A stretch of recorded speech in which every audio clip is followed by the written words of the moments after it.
By the end of the judicial year 2018, the case backlog stood at around 170,000 cases. So these 300, call it 400 officers handling almost 320,000 cases. The numbers are really too small. We cannot even pretend to work so hard to complete all these cases.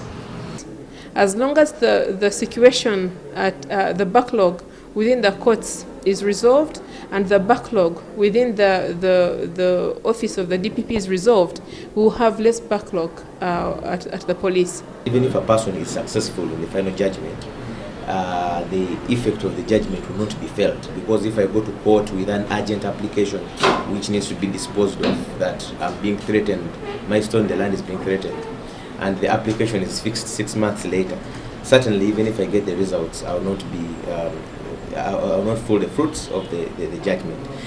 Statistics from the judiciary for the case worklog and disposal rate as of 31st December 2018 show that 153 cases were registered by the Supreme Court, 112 completed, and 84 still pending. In the Court of Appeal, 1,317 cases were registered, 1,411 were completed, and 7,568 are still pending. 31,359 cases were registered in the High Court, 29,433 were completed, and 60,061 cases are still pending. In the Chief Magistrate Courts, 95,125 cases were registered, 91,318 were completed, and 62,570 are still pending.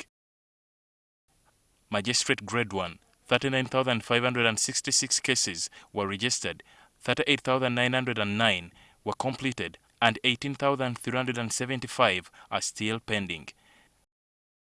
Lastly, at the Magistrate Grade 2 Court, 3,534 cases were registered, 3,387 were completed, and 1,690 are still pending. According to the Senior Communications Office of the Judiciary Solomon Muyita, slow police investigations also contribute to the case backlog.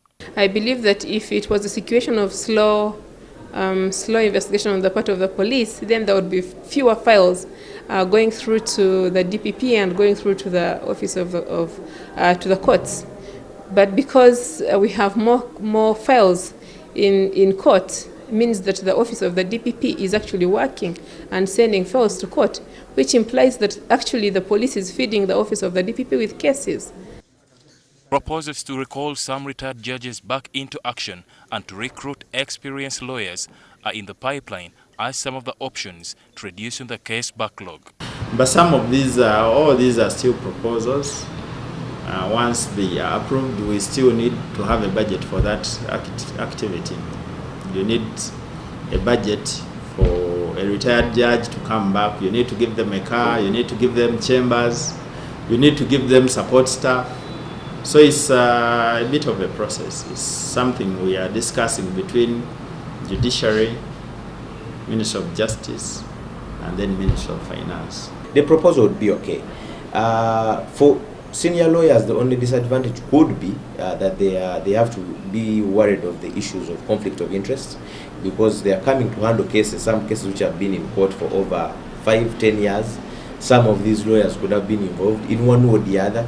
So the vetting process, the screening process needs to be very clear about that whereas we are trying to dispose of quick justice, but we need to be mindful that we don't bring in, for instance, we don't bring in a lawyer who handled the matter at a particular time. Now with about 28,412 inmates still on remand, the prison service believe they are the most affected by this backlog. Human rights lawyer George Musisi has, however, also cautioned the judicial officers against long adjournments and absenteeism to tackle the bulging case backlog in the country. Ali Mivule, NTV.